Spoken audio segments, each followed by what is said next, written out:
Oi, quinto ano. Bom, eu vou fazer agora, como eu tinha falado na semana passada, o passo a passo. Eu recebi algumas perguntas, né? Eu recebi também alguns trabalhos prontos. Quem me mandou, eu não abri, tá? As perguntas eu tentei responder, sanar, mas quem me mandou o trabalho pronto, eu não abri. Por quê? Agora eu vou apresentar para vocês como que eu quero uma forma padrão, né, de que esse trabalho seja entregue para que eu não fique doida ao longo de corrigir todos os trabalhos que vão vir de todas as disciplinas que eu dou no semestre, tá? Ainda brinquei com as outras turmas, assim como vocês vão fazer uma forma de avaliação remota de todas as disciplinas que vocês fazem, nós, professores, também vamos corrigir a avaliação remota de todos os alunos de todas as disciplinas que a gente dá, tá bom? Então, assim, quanto mais tiver dentro desse padrão, eu vou receber por e-mail, já pedi para todo mundo me mandar por e-mail, angela.catuta@gmail.com, né? E aí cada disciplina tem a sua página. Então eu vou jogar esse trabalho de cada um nessa página, tá? Então, quem me mandou, olha a forminha como eu vou colocar para todo mundo ter igual, o que que precisa ter em todos os trabalhos. Se vocês que me mandaram já fizeram dentro desse padrão, não precisa me mandar outro. Se precisar colocar uma coisinha ou outra que ainda não colocaram, me mandem, tá? E aí eu vou corrigir dentro da pastinha de psicologia e educação inclusiva, o de cada um, e depois eu dou o feedback para vocês, tá? Mas eu conto com a colaboração de vocês, de que seja dentro de um padrãozinho para eu poder me organizar de tudo isso. No e-mail, eu também peço, gente, coloquem no corpo do e-mail escrito de quem que são os alunos daquele trabalho. É uma dupla, é um trio, por quê? Eu vou dar baixa de que eu recebi o trabalho, de quem que eu recebi, eu vou ter que ficar abrindo trabalho por trabalho para ver quem foi. Então eu peço, por gentileza, que vocês já coloquem os nomes no corpo do e-mail de quem é aquele trabalho. Eu baixo o trabalho e coloco na minha pasta de psicologia e educação inclusiva. Quando eu for corrigir todos esses trabalhos, aí eu vou colocar a nota, mas eu já vou dar o tique de quem me entregou cada trabalho, porque quem não entregou, eu posso procurar para ver se precisa de alguma ajuda, sanar alguma dúvida ou até avisar que não chegou, tá bom? Então eu preciso essa gentileza de vocês, tá? Sobre esse padrão que eu quero que tenha na apresentação do trabalho, né? Então precisa ter uma capa, né? Para vocês colocarem, Word dá para fazer a capa. O título do trabalho, vocês podem escolher dentro do critério de vocês, né?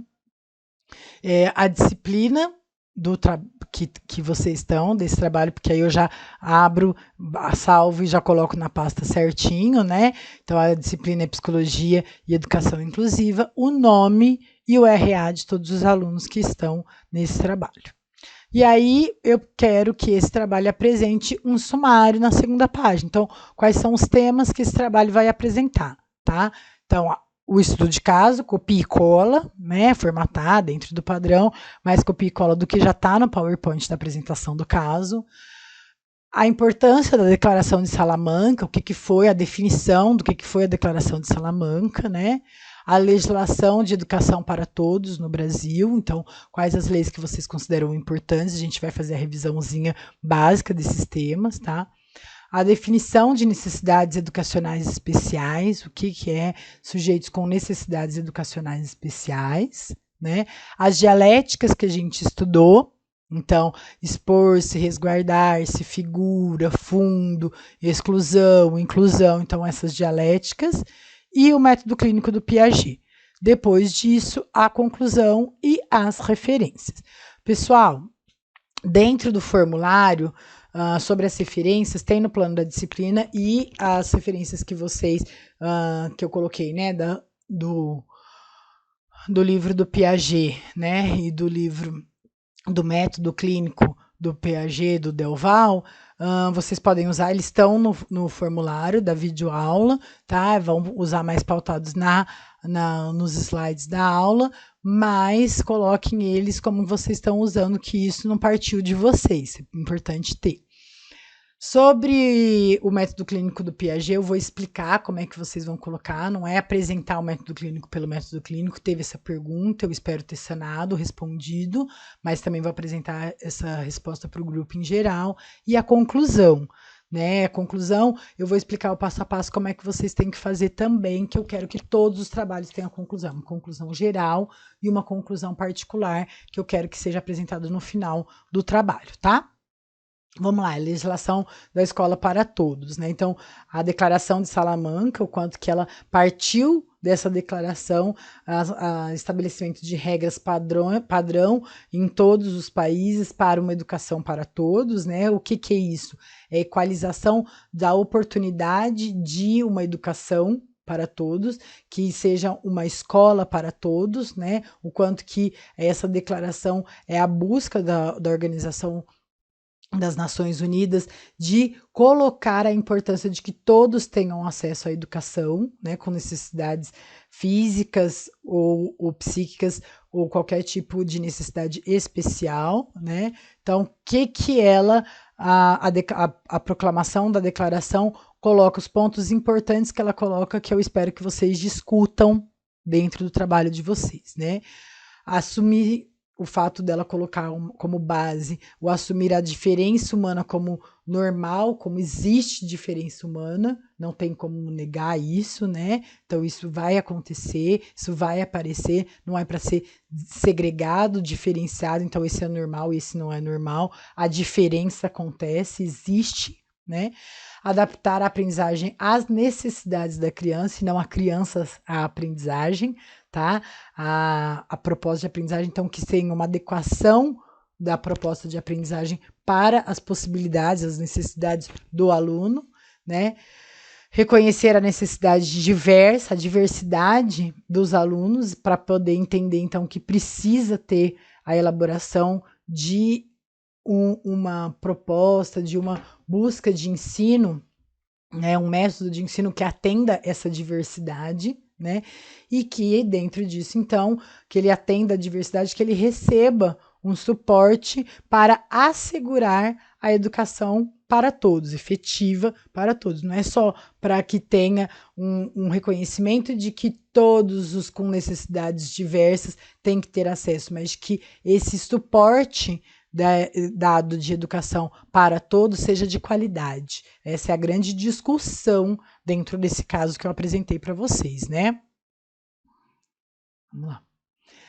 A Declaração de Salamanca, né? Então, outro ponto importante que a Salamanca coloca que precisa ser discutido no trabalho de vocês, né? É delegado ao governo. Então, os fatores que são importantes que o governo precisa estruturar dentro da educação básica na nação, né? Prioridade política e financeira para a educação para todos, né? Adotar uma educação inclusiva como política e lei dentro do país, dentro da educação básica do país, no nosso caso do Brasil, né? Projeto de intercâmbio entre países, trocas de experiências e de informações entre os países que estão buscando atender uma educação para todos de qualidade, em busca de informações de países que conseguiram ter bons resultados dentro disso, né? Boas propostas dentro disso. Investimento, investigação, intervenção precoce, então o quanto que o Estado precisa investir, né, nessa contribuição da educação para todos de forma precoce, então de busca de formação de professores, de avaliação. Agora a gente tem, espera-se que, né, depois toda essa pandemia a gente consiga efetivar isso, né? Mas a contribuição de psicólogos e assistentes sociais dentro dessa busca da intervenção precoce, da identificação de necessidades educacionais especiais, quanto antes para a elaboração de adaptação curricular, de método, de proposta, de ideal, né? De forma que atenda essas necessidades educacionais especiais, né? E os programas de treinamento de professores. O Estado precisa proporcionar isso para os professores. Não tem como, isso é uma discussão que a gente vai colocar já já, não tem como, que eu vou colocar já já para vocês esse tema, que eu espero que vocês discutem, não tem como querer que os professores sejam prontos para todos os que vêm, né? Isso a gente precisa, eu espero que tenha ficado claro para vocês ao longo tanto das aulas remotas como das aulas presenciais, o quanto que eu martelo nisso, né? Não existe um professor pronto para ser professor de todos os alunos com necessidades educacionais especiais, mesmo que seja uma necessidade específica, com síndrome de Down. Não existe um professor que seja pronto para atender às demandas de educação de um aluno, de todos os alunos com síndrome de Down. Cada um tem as suas particularidades e isso precisa, então, de um treinamento, de uma formação continuada dos professores, e cabe ao Estado proporcionar isso, tá? Qual que é a estrutura da educação especial, né? Que a Declaração de Salamanca coloca. Qual que é a base disso? A escola deve acomodar todas as crianças, independente de suas condições físicas, intelectuais, sociais, né? E aí entra em exclusão, inclusão, emocionais, linguísticas ou outras.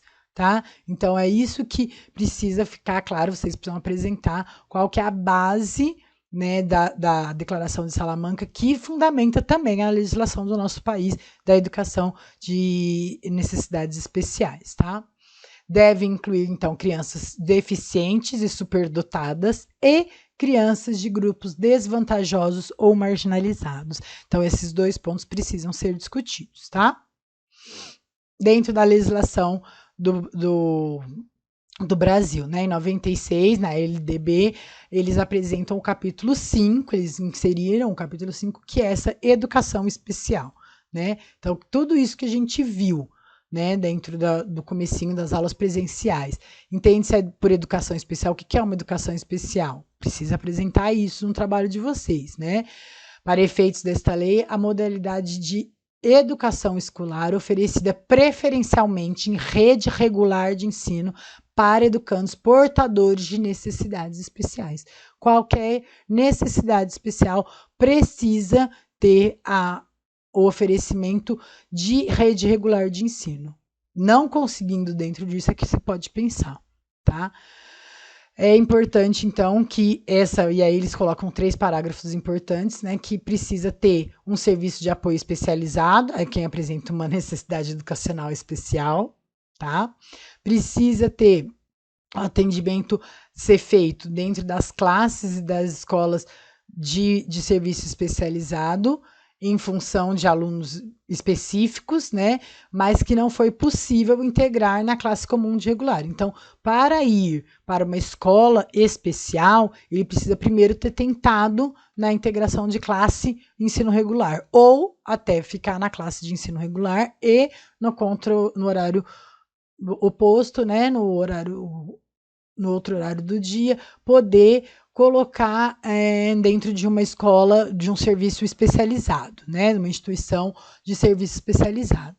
E oferecer uma educação especial deve ser Constituição do Estado, então o Estado deve apresentar a possibilidade de uma educação especial para o início da faixa etária de 0 a 6 anos, durante a educação infantil e depois lembrar ao longo da vida, no ensino básico 1, né, na educação, perdão, no ensino fundamental, no ensino fundamental 2, ensino médio. Então, o Estado precisa oferecer essa educação especial para todos também, tá? Então, se tiver a possibilidade de ir no ensino regular, ótimo, ele vai. Mas o Estado também deve deixar disponível pessoas, instituições, né, que atendam às necessidades educacionais especiais, tá? O artigo 59, né? Os sistemas de ensino assegurarão aos educandos com necessidades especiais. Então, 3 coisas importantíssimas que o sistema de estudo precisa assegurar ao aluno com necessidades especiais, para vocês poderem discutir. Então, colocando, né, o currículo deve ser adaptado aos métodos, às técnicas, às necessidades especiais, né? O tempo de terminar o curso, ele pode não ter a necessidade de atingir esse exigido para a conclusão. No caso das deficiências, ele pode demorar mais para atingir isso, né? Ou ele pode acelerar para concluir o tempo de programa escolar dos superdotados. Então, em caso de alunos que têm necessidades educacionais especiais, que são de dificuldades, né, de transtornos, com problemas de aprendizagem, ele pode pensar em refazer algumas questões, em levar um tempo maior. Ele não conseguiu alfabetizar com 6 anos, ele não consegue identificar letras, então pode-se pensar dele ficar mais um ano para pelo menos a identificação disso, né? E aí, a partir disso, pensar numa alfabetização ao longo do primeiro, do segundo, terceiro ano, no caso de necessidades educacionais especiais com problemas, com deficiências, né? No caso de superdotação, então ele está alfabetizado com 5 anos, pela lei ele pode ir para o segundo ano do ensino fundamental, tá? Professores com especialização adequada, isso é importantíssimo, em nível médio ou superior, para esse atendimento especializado para esses alunos, né? Então, o ideal é que tenha professores especializados. No ensino regular, precisam ter professores capacitados também para atingir o atendimento adequado às crianças com necessidades educacionais especiais nas salas comuns. Então, essa formação continuada dos professores, a importância de que o professor do ensino regular tenha capacitação para atender essas demandas, né? O Estado, ele coloca isso como lei, mas ele também precisa atender dentro da formação de professores.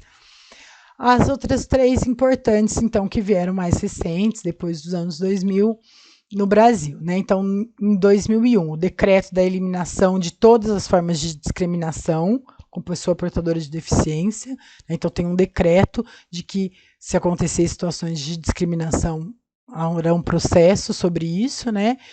Em 2002, foi o reconhecimento das Libras como meio legal de comunicação e expressão na formação de professores, então precisa ter isso dentro do curso de pedagogia, de formação de professores, de licenciatura. E em 2007, a Política Nacional da Educação Especial, na perspectiva da educação inclusiva, quando começa, então, essa política nacional de como que é interessante e importante de que seja feita com qualidade essa educação na rede regular de ensino, que tenha um suporte em algumas situações de alunos com necessidades educacionais especiais numa instituição especial, né, mas que ele tenha um acesso de educação de qualidade na rede regular, da educação inclusiva.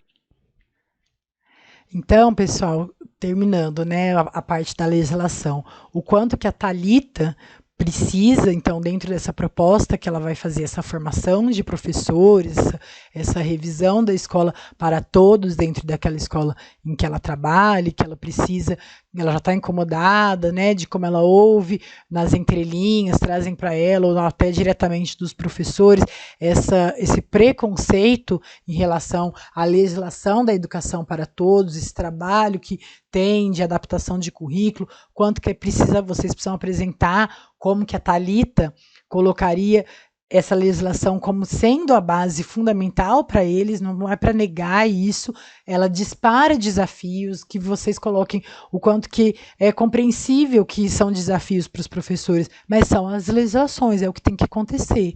Então, como que pode ter uma parceria da Thalita com os professores, com a escola, com todos os profissionais da escola, para possibilitar essa educação de qualidade? Como que eles podem ter essa visão de que essa legislação é o modelo ideal e como que é difícil de atingir esse modelo ideal, mas que precisa ter essa busca, né? É isso que se espera. Vocês coloquem.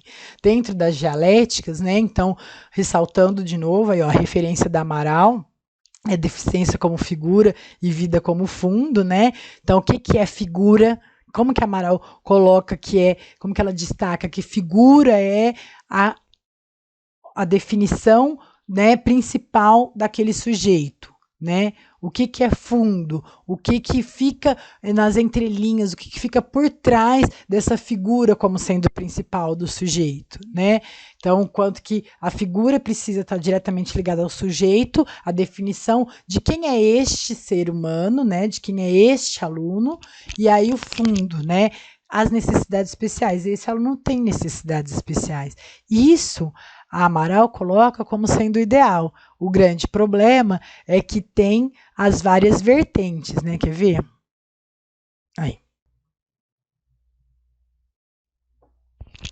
Então, o quanto que às vezes a figura acaba sendo a necessidade especial, né? No fundo, é o sujeito e a definição completa do sujeito. O quanto que isso acaba sendo muitas vezes mais comum do que o grande ideal, que seria, né? Então, no caso, que seria o ideal era que fosse figura o sujeito como principal e fundo a necessidade educacional especial, né? O que a moral coloca, né? Para que a deficiência seja fundo e a vida seja figura, o sujeito com necessidades especiais precisa de um suporte afetivo e social ao longo da vida. Então, a conclusão que a Amaral chega, né, nessa contagem de história de vida dela, dentro das necessidades especiais dela, o quanto que ela precisou desse suporte afetivo e social ao longo da vida dela para se estruturar como a figura sendo a vida dela, ela, a própria Lígia Amaral, e o fundo, a necessidade especial de que ela tinha dentro da consequência que ela teve de problemas de movimento de perna, né, na diferença da altura das duas pernas. Então, o quanto que isso é preciso de que a gente pense dentro da educação inclusiva e como que vocês podem usar tudo isso que a Amaral coloca para elaborar a proposta de como seriam alguns encontros, como que vocês discutiriam essas dialéticas da Amaral dentro dessa formação, dessa capacitação de professores para a escola para todos, para a adequação daquela escola onde a Thalita trabalha como uma escola para todos, né? Então, outra dialética que a Amaral coloca, expor-se e resguardar-se, né? O quanto que é importante que os professores entendam, então, nessa semana, como que vocês podem discutir, o que quer expor-se, a alegria de se posicionar, de colocar seus pensamentos para os outros, os obstáculos, as dificuldades que tem de não ter a vergonha ou a timidez em relação ao enfrentamento desses destaques, que é isso que vai desencadear uma superação, uma vitória, né? Então, o quanto que é importante e como que vocês colocariam isso dentro dessa capacitação dos professores, né?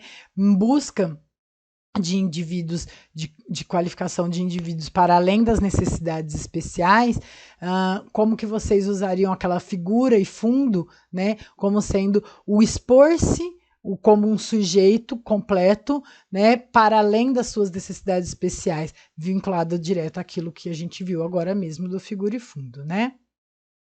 O que é o resguardar-se, né? O porquê que uma pessoa se resguarda. Então, deixar os professores entenderem que em situações de enfrentamento de perguntas, de dúvidas, que uma das professoras relata, né, da adaptação curricular de uma aluna com necessidades educacionais especiais, acho que é síndrome de Down, né? O quanto que ela precisa entender que ela tem angústias, essa aluna, e aí ela acaba muito mais se fechando, né, resguardando-se para não se mostrar em situações de desafio, né? Quanto que ela, dessas situações pedagógicas, ela tem também anseio de se ela vai alcançar, se ela vai atingir o objetivo daquela atividade, a tristeza de não conseguir, da forma como é colocado para ela, né? Como isso pode ser discutido, as frustrações desse aluno com necessidades especiais, colocar essa intenção dos professores, né, de, em algumas situações muito expositivas da situação de necessidade especial ser a figura e não o fundo na vida de um aluno com necessidades educacionais especiais, quanto que isso destaca o resguardar-se, né? O quanto que isso faz com que o resguardar-se fique mais forte na história de vida dessa criança, né? Então, é a definição delas por necessidades especiais. É uma discussão, espera-se uma discussão sobre esse expor-se, resguardar-se por parte da Thalita, tá? Como que seria apresentado esses temas. Então, uma definiçãozinha para vocês, né? Expor-se como uma tomada de consciência da sua própria trajetória em todos os aspectos, sem vergonha, mas reconhecendo o peso que a necessidade especial tem, tá?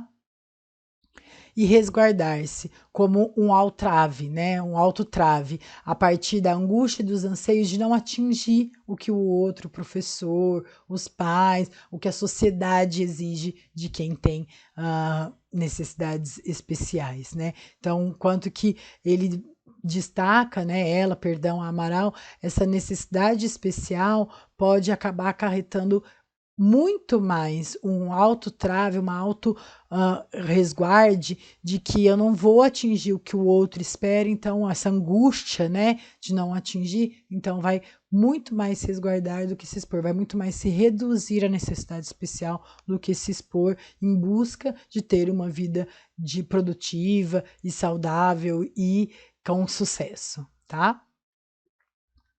E a dialética da educação inclusiva da Amaral, né? Como que ela conclui, então, dentro do livro da Amaral, do mestrado dela, apresentando a história de vida dela, né? Ela afirma que ela usa a reminiscência da sua história de vida em busca de disparar, polemizar, reverberar, injetar questões e despertar interesse da sociedade de mudar os estigmas dentro da educação inclusiva. Então, o quanto que vocês podem discutir dentro disso, essa colocação da Amaral, dessa forma de se expor dentro da dissertação dela, né, e que depois veio como livro, como uma forma de sensibilizar os profissionais, as pessoas que estão envolvidas dentro dessa educação inclusiva. Como que vocês podem trazer isso? Como que a Thalita pode trazer isso? Discutir isso? Olha o que aconteceu na vida dessa pessoa, o que foi o mestrado dela. Como que vocês discutiriam isso se vocês fossem a Thalita para sensibilizar esses professores que ainda usam de estigmas, que ainda usam de estereótipos para alunos com necessidades educacionais especiais, tá? Vive-se aí, né, a conclusão que ela coloca, que eu coloquei na outra aula também, que eu considero tão lindo e tão importante. Se a gente não tiver esse olhar importante de figura como sujeito, como um todo, o que a gente vai conseguir contribuir, né, para essa formação desse sujeito com necessidades especiais? Ele vai viver a diferença, que ele tem uma diferença, mas para além dessa diferença, ou o estigma da diferença. Então, é essa a importante fala da Amaral, né? O aluno, a pergunta que seria feita, né, que eu acho que seria interessante de vocês pensarem, e até na formulação da discussão da Thalita com os professores, né? Vocês acham que os alunos vivem a diferença? Vive-se por ter uma diferença, ou eles vivem o estigma da diferença aqui na escola, né? Então é essa pergunta que é tão importante para cada educador fazer a si mesmo, quanto que a gente contribui para a vivência de um estigma de alunos com necessidades educacionais especiais, ou para viver a diferença, porque ele é diferente, todos são diferentes, né? O que fica como fundamental dentro da contribuição da educação inclusiva para a Thalita discutir com os professores, tá? Então, a dialética da exclusão e inclusão também, que é importante, que a gente falou um pouquinho, né? Esse processo de exclusão social no Brasil está ligado umbilicalmente com a concentração do poder e que é dentro da história do Brasil, né? O que o Postman coloca é o quanto que isso é dentro da realidade histórica do que é o Brasil, né? Essa educação, o binômio da exclusão e inclusão é identificado a partir da privação de direitos e igualdades. Existe direito e igualdade para todos, né? Não.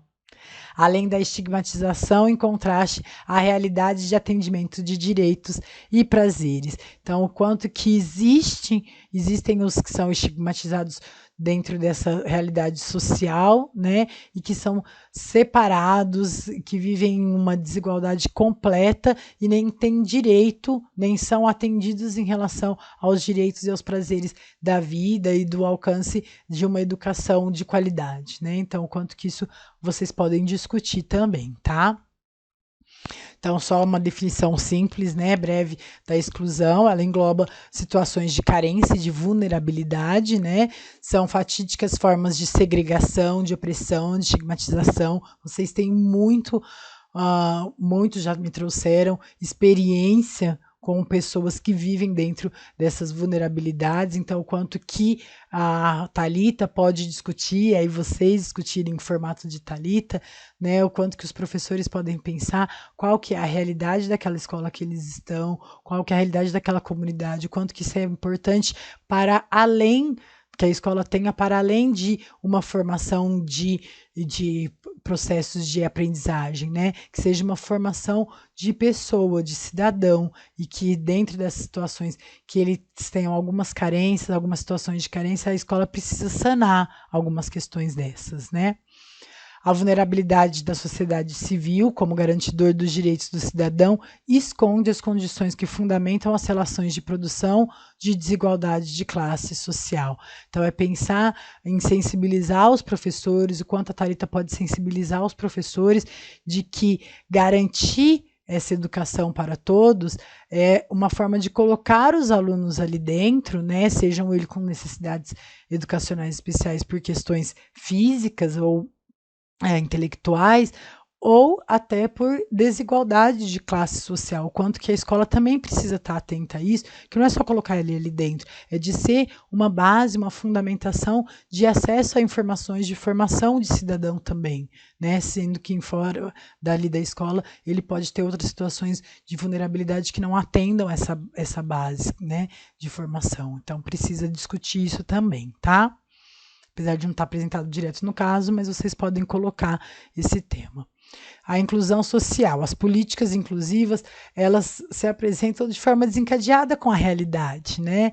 Então, essa inclusão, ela não tem uma estrutura, uma força para combater a exclusão. É essa discussão, o quanto que tem esse ideal de que eles tenham acesso direto à escola, todos, né, em situações de vulnerabilidade também, mas que não é a realidade de que isso acontece, né? Então, o quanto que essa dialética de exclusão e inclusão pode ser discutida, deve ser discutida como uma forma de levantar o quanto que essa estrutura de educação para todos, ela precisa atender a todos, né? E não só aqueles que são com necessidades educacionais especiais. Quais são as realidades sociais de vida de cada um dos alunos envolvidos na escola, como a Thalita pode sensibilizar os professores sobre isso, para ir além das necessidades físicas e mentais, psíquicas dos alunos, mas em situações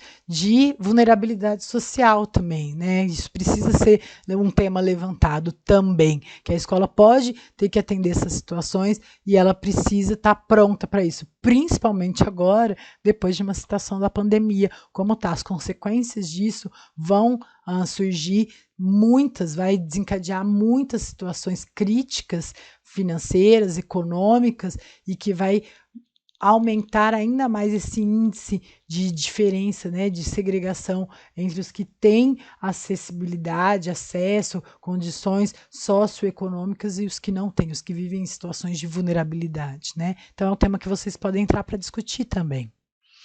E o método clínico do Piaget. Gente, isso é bem foi da pergunta que eu falei que me veio e que eu gostaria de deixar claro para vocês, tá?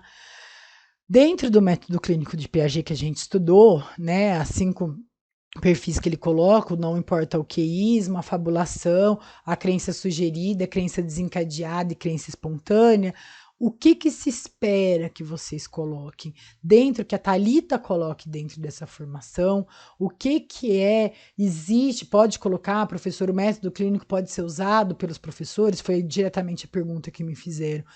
O quanto que pode colocar como um estudo teórico, né? Um dia ter a apresentação de uma forma simples, o que é o método clínico de Piaget, para levantar como que os professores podem usar dessas situações, problemas, dessas perguntas dentro da sua realidade, dentro da sua sala de aula, dentro da sua aula específica, dentro de cada turma, de cada série, né? De cada ano letivo. O quanto que eles podem, seria interessante que eles tivessem o uso dessa situação problema para acessar. Ai, Ângela, uma pergunta também que me fizeram, você quer que coloque os jogos? Como eu falei, né, eu coloquei os jogos, que seria interessante, que é o que eu domino, é o que eu gosto, né, e, enfim.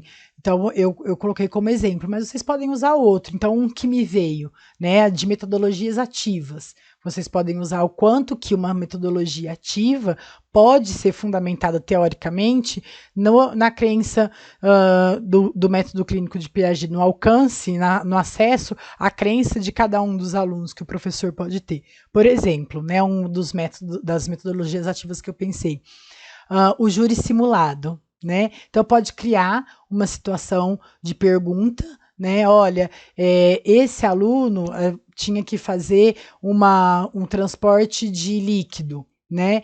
E de um balde grande de água para o outro, né? E esse aluno, a gente fez, todo mundo brincou e fez lá que tinha que levar qual que eram as ferramentas, era um copo, era uma jarra, era uma peneira, era um tubo do laboratório de ciência. Então, o professor de ciências está trabalhando isso, né? Qual que é a melhor transporte de água, né? Que é importante para sanar e entregar água para todas as casas, né? E os prédios da cidade. Como que pode se discutir isso? Como que pode... Quem é a favor desse tipo de material? Quem é a favor desse? Quem é a favor desse? Todos eles vão discutir. Dentro dessa discussão, vocês vão acessar, vocês vão contribuir, né? A Thalita colocando para os professores qual que é o tipo de pensamento, de crença que eles têm sobre o transporte de água. Né? Então, dentro disso, vocês podem pensar várias possibilidades da Thalita colocar para os professores de acessar, de ter isso como fundamentação teórica, o método clínico do Piaget, para ser uma fundamentação teórica dentro dessa formação. E aí, dentro disso, como que eles podem adequar aos alunos com necessidades educacionais especiais, em conjunto com os alunos típicos. Né? Então, dentro disso, elaborar, e aí eu espero que vocês elaboram uma proposta, uma simples, pode ser usando os jogos, pode ser usando metodologias ativas, para colocar o aluno com necessidades educacionais especiais dentro de um estudo específico como modelo da Thalita para todos os professores. Deu para entender? Então, assim, o que eu coloquei, né? Ele precisa ser dentro de uma formação de professores, de uma capacitação de professores da escola, né? Então, fazer um recorte, que a Thalita faça um recorte disso, né? Depois, ele tem que adequar a esse método da educação inclusiva. Então, ele precisa apresentar, como eu dei esse exemplo agora, de a possibilidade de usar esse método, né, com fundamentação no método clínico de Piaget, ou dos jogos, ou de metodologias ativas, a forma de propor uma educação para todos em que o aluno com necessidades educacionais especiais está diretamente envolvido na atividade com os colegas, tá? Então, o que é preciso, o que é importante para vocês lembrarem sobre esse método clínico do Piaget. Tá? Ele vai para além de uma... É importante vocês discutirem, a Thalita discutir isso nessa formação, nessa capacitação de professores. Ele vai para além do acesso ao pensamento da criança, mas para que tenham propostas, situações que contribuam com a formação, com a tomada de consciência das crianças. Então, dentro dessa proposta, usando ou o jogo, né, como ferramenta, ou uma metodologia ativa como ferramenta, o quanto que vai contribuir entre iguais, entre os alunos, a relação social inclusiva e a troca entre iguais, que contribua com a tomada de consciência dos estudantes, dos alunos com necessidades educacionais especiais, tá? Eu espero que tenha ficado claro, é uma base simples, que vocês precisam ter uma discussão simples apresentando, que vocês entenderam dessa teoria do método clínico do Piaget, tá? E, dentro disso, fazer a discussão de como que a Thalita pode propor o uso disso dos professores no cotidiano da educação para todos da escola. E aí a conclusão, né, pessoal? O que eu quero de conclusão que tenha, né? Como que vocês consideram que esses temas colocados são importantes para essa proposta da Thalita de promover uma escola para todos, na escola que ela trabalha, né? O quanto que essa justificativa deve apresentar e pautar essa fundamentação teórica que eu revisei com vocês agora e de legislação, né, em cada momento, uma ou a outra. E no fim, eu quero uma conclusão. 2 tipos, né, 2 pontos principais dessa conclusão. Então, um parágrafo que apresente, 1 ou 2, tá? Que apresente a importância do psicólogo nessa educação inclusiva, como que vocês veem que o psicólogo contribui com a educação para todos, na educação básica. Então, é esse ponto. E o outro é uma opinião pessoal sobre os estudos que foram feitos, os temas de estudos dentro dessa disciplina da educação inclusiva. Então, eu coloquei um exemplo no meu nominho, tá? Considero desafiadora a educação inclusiva de qualidade, ainda que a proposta da educação para todos tenha sido criada com grande discussão e com estudos apresentados na disciplina, sinto a prática como um desafio distante do ideal da realidade da educação básica no Brasil. Então, coloquem o nome de quem que é, da dupla ou do trio que está colocando aquilo, para eu saber da opinião de cada um, tá? Então, o quanto que é interessante e tem um desafio grande da educação inclusiva de qualidade, no meu caso, né? Pensando, mas o quanto que isso ainda é muito desafiador para chegar a esse ideal dentro da realidade da educação básica no Brasil, tá? Coloquem a opiniãozinha de vocês no fim e depois as referências, o que vocês usaram, tá bom? Para fazer o trabalho. Espero que tenha sanado as dúvidas de vocês, tá? Qualquer coisa, estou no Google Sala de Aula, tenho feito essa brincadeira com as outras turmas. Me perguntem lá o que vocês querem saber, que eu respondo, tá? E qualquer coisa, qualquer dúvida que vocês tiverem, para além desse trabalho ou de outras coisas importantes, interessantes que vocês acham sobre a educação inclusiva, também estou à disposição. Vocês sabem que é um tema que me interessa bastante, né? Um ótimo finalzinho de semana e de trabalho para vocês, né? De elaboração, e semana que vem a gente se encontra de novo. Tchau, tchau.